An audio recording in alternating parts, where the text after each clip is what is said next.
Hello, and welcome to the W.A.I.T channel. What Am I Thinking? A podcast where two sisters share uplifting conversations on fun and sometimes serious topics. Join us each week by clicking the notification bell and subscribing to our channel. If you enjoy the show, use the share link. It's one of the best ways to expand the conversation. Welcome back to the W.A.I.T channel, What Am I Thinking? Today we kind of come to you with somewhat of a heavy heart. The topic that we really want to discuss is Roe versus Wade. At the time this will be aired, I'm not really quite sure what the outcome is going to be, but regardless of what occurs on the Supreme Court, I feel that this is a subject where we can discuss various things about it, and unfortunately in 2022 it's something that we are still talking about and debating to this day. So what do you think? What are your thoughts, Tracy, on what we have come to learn?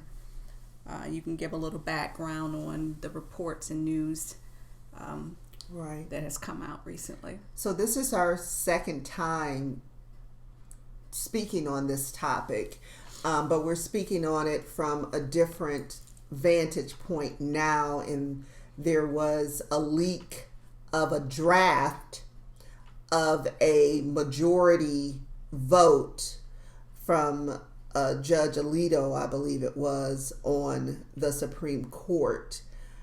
And basically what they're saying is that Roe v. Wade was not it was decided wrong from the beginning because abortion is not mentioned as a right in the Constitution. So, full stop. Come on, people. As many people have noted, our Constitution was flawed from jump, hence the many amendments that we have had to make, because would we not have been seen as 3/5 of a person if we had left it to the original Constitution? So, I mean, that is a very weak premise to base it on. The truth is, this is something you wanted to do and you were going to find a way to do it regardless. And so now you guys seems like you're going to do it, and they're saying they're pushing it back to the states. Well, you're pushing it back to states who already have put in place some very rigid laws. And so when it first happened, I had the conversation with my husband, and I said, even though that's not a box that I have checked for myself to having had an abortion, but I was also never in a position where I had to make that decision.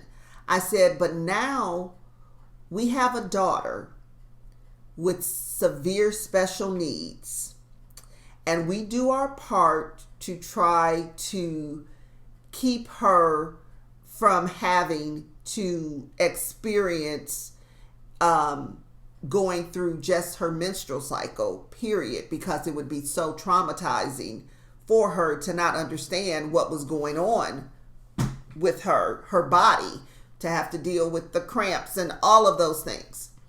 But we know that only abstinence is the 100% for sure birth control. Mm-hmm.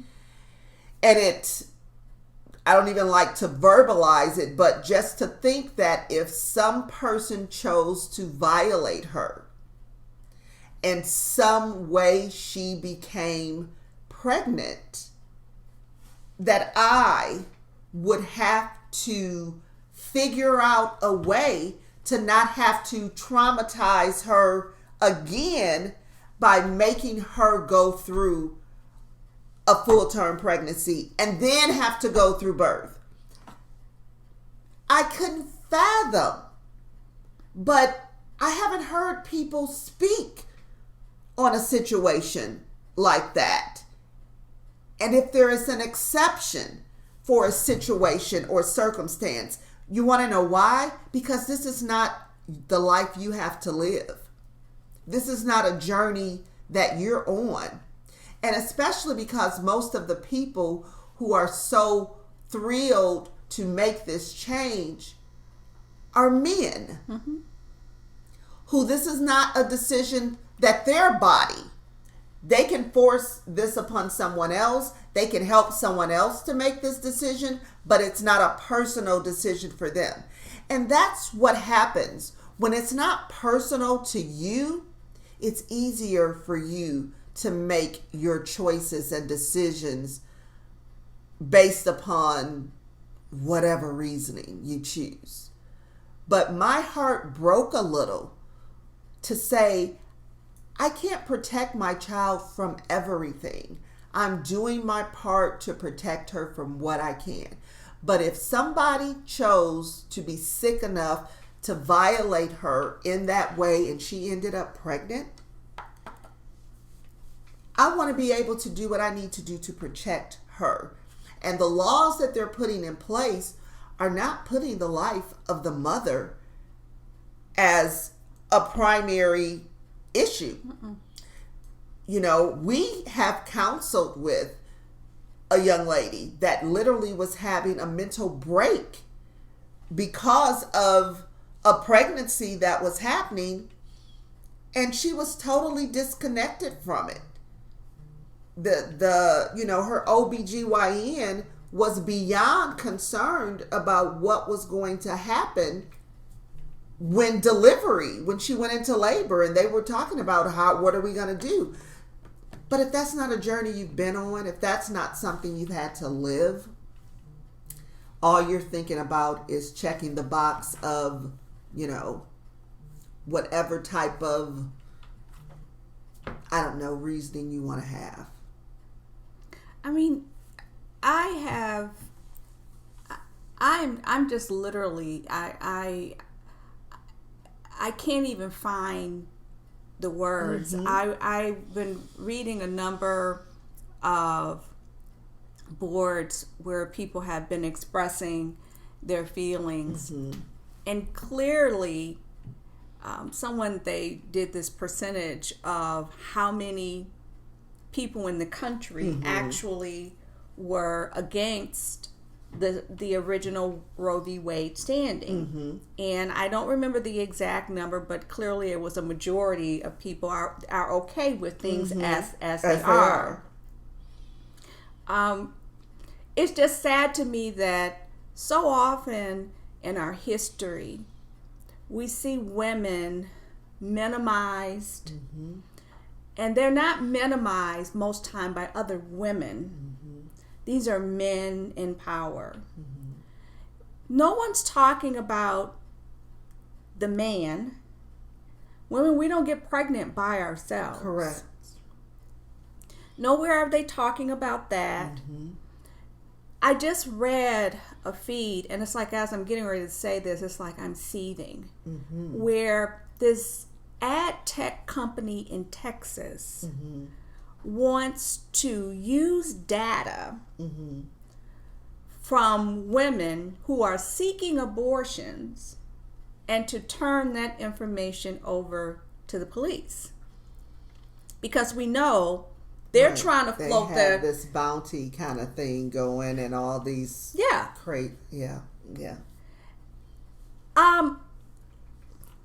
one would say, oh, that's crazy. Oh, no, it's not. But no, it's not. Because any legislator that'll take the time to create that, to put that in, make it a part of or of their law, they mean it. Yeah. And we know that cameras are everywhere now. So to say that they would not be able to use that information.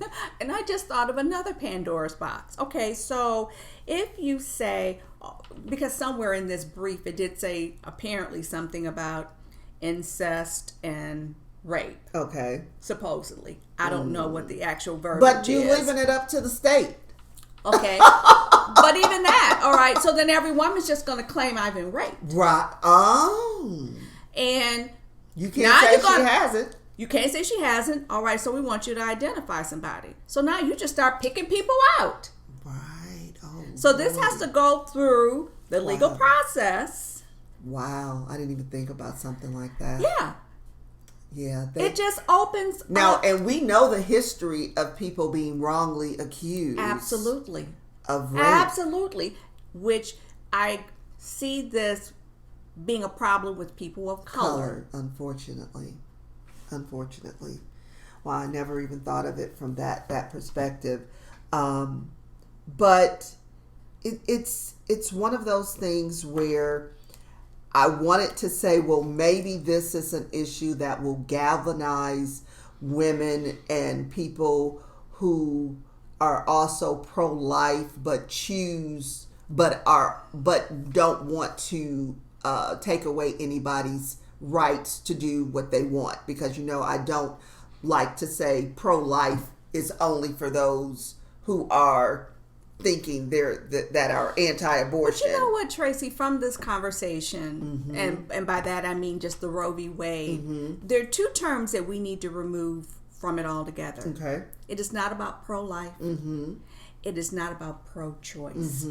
Because women have been deciding how they want to deal with their pregnancies from the days of the ancient times, knowing which herbs or whatever would take care of it. True. That's not the issue. So then it does come down to, this is a personal decision. Yeah. It really is. You want to say it's not about religion? You're right. No, it's not. For 50 years, the conservative right have made it about religion, but it's not. They've been beating this drum, and it goes beyond the conversation of abortion. It is an agenda.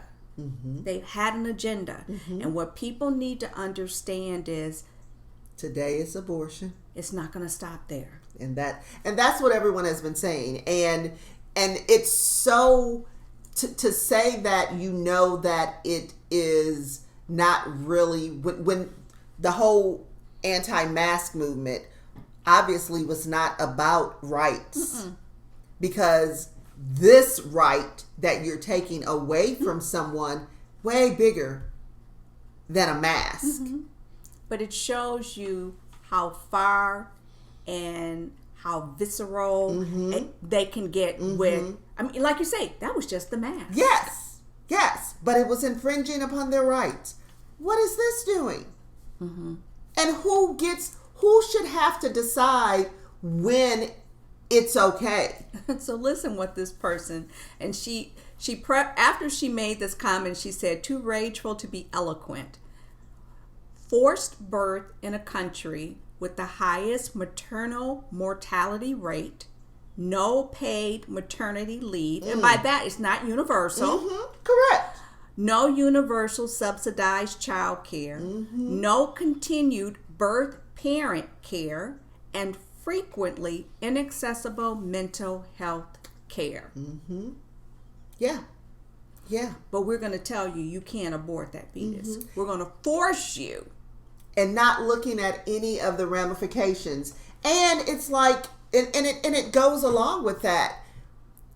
With you saying this, where is your support for this mother right bringing into this world Where this the child. where the conservative right went, we're going to force you to have this baby. Oh, and by the way, we're going to help you get a job, and we're going to help you with your child care. We're going to help you with your breastfeeding or your formula. Let's go to the foster care system right now. Oh, wow. What are we doing to make sure all those lives? And that's the thing, if it's really about life, because so I became a trainer for ACEs, Adverse Childhood Experiences, talks about how that impacts people and people unknowingly deal with it. And the past governor and his team was, and especially the lieutenant governor, very pro helping people learn about this and putting supports and systems in place really to try to alleviate it, to try to not have people have to experience it. If we can educate enough people about it, then we can do something about it to try to end it. Well, that governor is no longer here. The new governor comes in, same political party, not able to embrace this because it wasn't his idea, but instead wants to say, let's focus on resilience. Nothing wrong with that. But what's the underlying message there? Mm-hmm. We can't stop adverse childhood experiences from happening, but we're going to be here to help you bounce back from it. That doesn't even make sense. Why would you not want to put in the supports that are needed to stop people from having to go through that? It's like a person having a festering wound and I just arrived with a Band-Aid. It's like resilience is wonderful, but we know everybody is not built with the same amount of resilience. Mm-hmm. And we know life circumstances, you can bounce back from one part of it and get pushed right back down. Let's put some supports in place to really help people. Because the thing that you know is that we don't get a choice into how we're coming to this world. No. What family we're a part of, what race we are, what culture we're connected to, what gender we are, what gender we think we are and coming in. We don't get a choice in that. So why penalize somebody unnecessarily for something that they have no control over? And it's not like we don't have the research and the data to support, like for instance, underage pregnancies usually run in families. Mm-hmm. Somewhere in there, like What you does said, that there tell is you? some underlying Yes, component that is causing this to be generational. Exactly. So, you know, if you really are concerned about Life. right. If that's something that is of true concern to you, how about let's get to the root of something, Mm-hmm. and then we can work our way out of it. But To me, that sounds more productive. Right. But that's why we know that's not really what it's about. So my hope is out of this issue, it can cause people to understand that voting on every level, starting with your local races, Absolutely. matters. It matters, people. And I think most importantly, too, like you said, for you, it wasn't something that you experienced. But I caution people Mm-hmm. about that Mm-hmm. because you may not have to make the choice or Right. decision, but I promise you, somebody close Yes. to you will. Yes, yes, yes. And it's one of those things that why do we have to walk in those shoes to empathize and to get it? Why does that have to happen? It shouldn't. I can't remember where I read this stat from, but it was like either 1 in 4 or 1 in 5 women find themselves at some point in their life with an unplanned pregnancy. Mm-hmm. Mm-hmm. It's pretty high. And I would say that's probably the ones that we know about. That we and know- that that we are know willing about. to share. Yeah. I guarantee you it's Yeah. probably more. Yeah. It's probably more.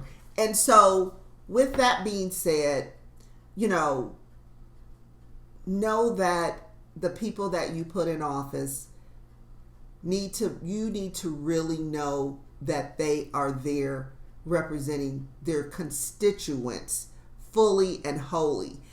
And when you have things like gerrymandering happening, it's hard to have a true representation of the constituents because it's hard.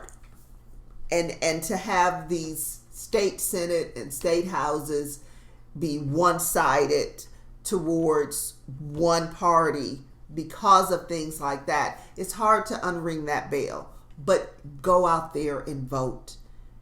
Local, election year, non-election year, all of it. Make sure your voice is heard, because guess what? They're going to speak for you, whether they're speaking what you really believe or not. They're going to speak for you. So you get to say on the front end who's speaking, and that's where your vote comes in.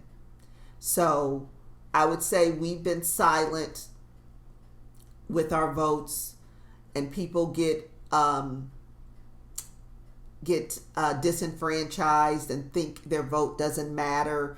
And the things that we connect to wanting to blame the White House for versus what really starts with you as an individual, what the White House can control. Don't get me talking about the supply chain.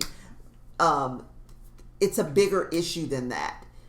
So you may not love everything that's happening in our world today, but know that the president doesn't control every aspect of day-to-day life, even though they want to blame the president for everything.